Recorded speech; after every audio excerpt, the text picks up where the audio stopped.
right, here we go. Yo, what up, though, man? I got a legend in the building, an OG, internet sensation.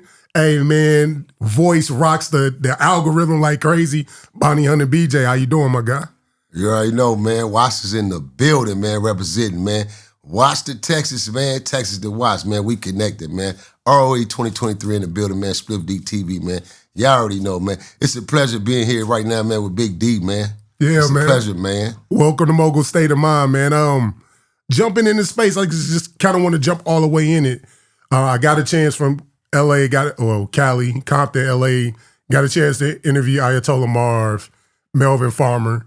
I think they're the only two from the West Coast I got a chance to really sit down with. Compton, LA, and you from Watts. Like, what's the difference between the three? The stereotypes between Compton, Watts, and LA. Well, first and foremost, shout out to both of them brothers, man, to the big homies. Those are the big homies over my aspect of things, man. You know, even though they both from different areas, different sides, the blue and the red, but they still big homies.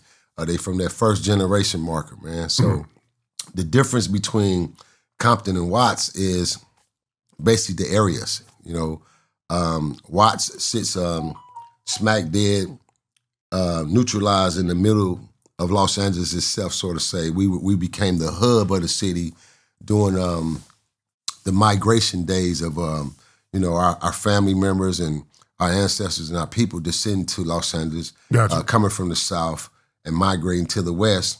Then Watts became the center hub of things because Compton was predominant all white.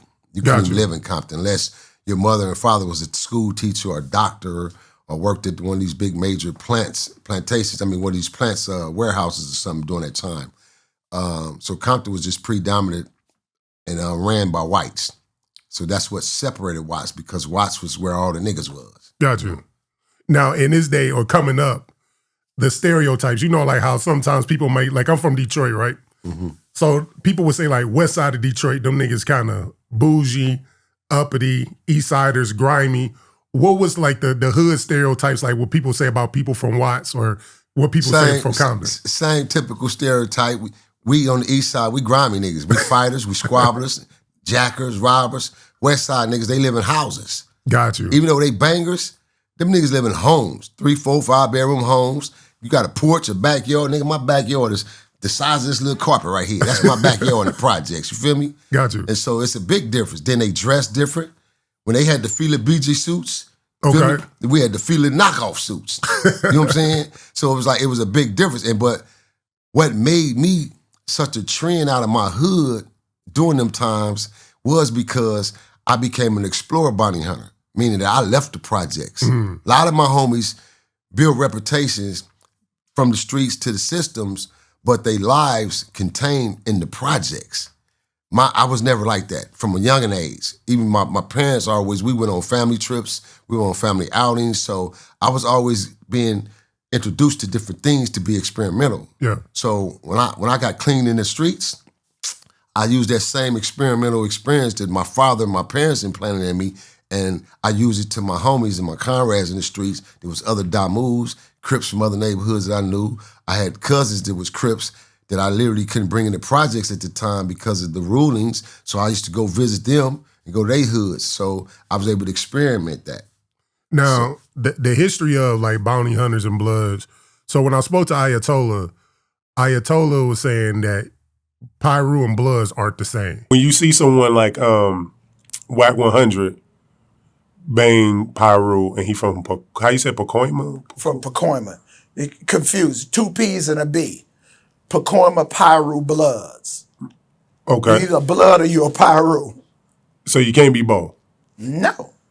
So when he say that, well, I guess I'm confused now. So yeah. what exactly is Whack? He was kind of talking about Whack being a Pacoima, Piru. He said he can't be 2 P's and a B. Is what he was saying with Whack. Like, so kind of explain to me, is Piru blood? Is blood Piru? Hey, now, that's crazy. And I'm the right individual to ask that question to, because when I seen that, of course, my own response to it within myself was like, fuck the homie talking about? I mean, because this is new to me. What do you mean you can't be 2 P's without the B? But I caught the analogy. But I just left it as that because that was some shit that he was going through with him and Blood getting into it. So I was like, okay, that's him and Blood little shit. I'll just leave it on that aspect. But what the fuck you mean you can't be two P's without the B or two P's and a B?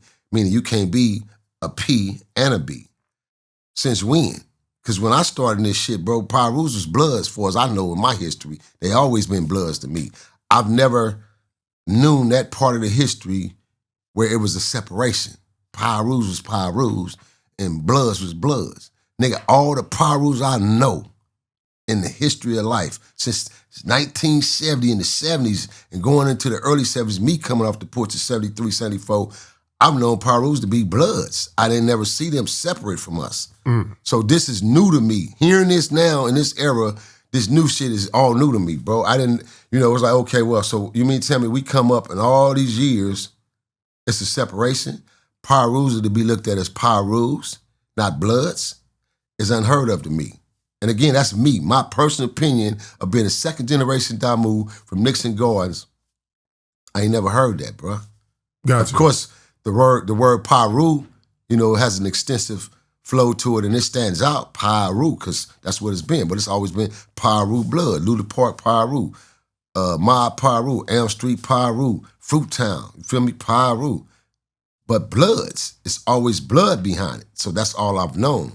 So whatever this new wave shit that's going on, I don't know nothing about the separation or we Pirus and we ain't Bloods. Yeah, you start to see Crips come up on the radar, like that being formed. And 1969, really, the first gang killing was the Crips. They killed a dude for a red leather coat at Taco Tia on 41st and Central.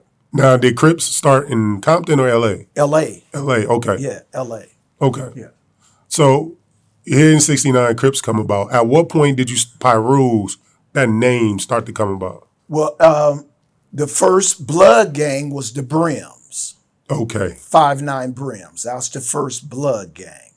And they were against the Crips. And then after the Brims, the bounty hunters, it's the 5-line, Nickerson Gardens. Okay. And in 1972,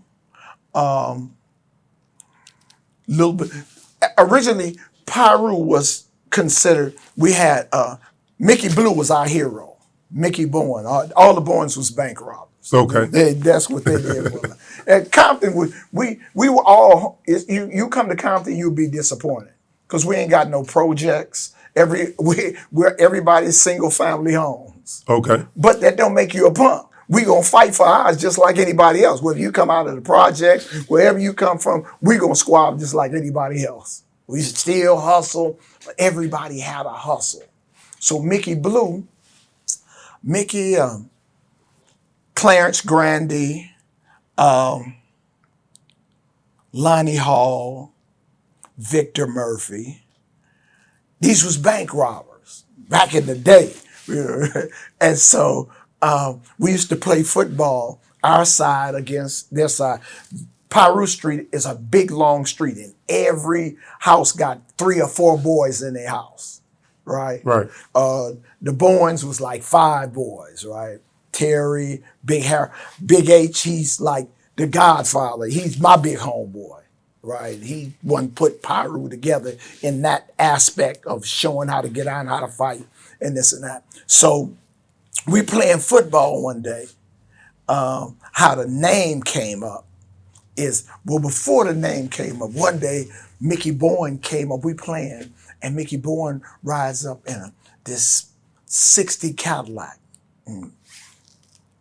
pink with white interior, right? Jumps out with a shark skin suit, hair looked like patent leather, right? Say, hey, that's Terry brother. That's Mickey Blue. So he's like, hey, y'all, come here. He said, you ever seen a lot of money?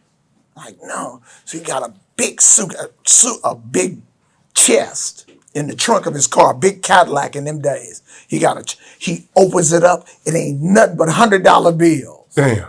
And we like, oh. And so he gets, you ever heard of a Bow dollar? No, never heard of that. Silver dollars. Okay, yeah. Silver dollars. He got a bag of silver dollars. And he just throw them, get many as you want, right? We putting dollars in our pocket. Miss Bourne, Mickey Blue, you come in this house giving them boys all that money. We're like, man, I want to be just what he do. What does Mickey Blue do? I want to do what Mickey do. So right after that, some white men came up. They went to Miss Bowen's house, right? Came back, they came outside, hey, you know Mickey Bowen and Lonnie Hall? And we like, nah. Yeah, well, we looking for the Piru boys. They're bank robbers. So them the Piru boys, them four right there, right? So that's how the name came, Piru Block, because they was known. Mickey robbed the bank. Terry Bowen, Jerry Nelson, they hit an armored truck in 1968, had one of the biggest heists in California at the time, hitting an armored truck for $180,000. You know what I'm saying? So that's how these dudes was always progressive. So to go on, in 1972, Little Billy Flowers was coming down Compton Boulevard, and he seen his girlfriend in a car with another guy named Jody Crawford. Jody Crawford was from Watts, from the Jordan Downs. So Jody came, and they was arguing about the girl. Billy Flowers tell Jody, man, when I go to my car, but Jody already had a gun and killed Billy Flowers, one of the first murders in Compton. Mm-hmm. They killed little Billy Flowers. And it was like devastating, right? And when they took him to the funeral home on Firestone, which is across the street from the Jordan Downs, the dudes from the Jordan Downs came and took his body out the casket and threw it on the floor. No. Yeah.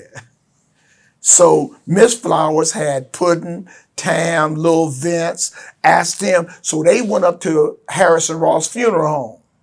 When they went up to Harrison Ross funeral home, when dudes came across the street, they started shooting at him. Like, who in the hell is him? We Pirus.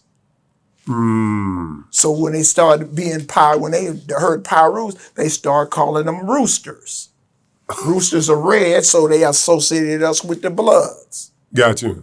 So that's 72, 73, the creation of West Side Piru started. The foundation it's 3 streets in Compton named Piru. Fruittown Piru, 135, and West Side Piru.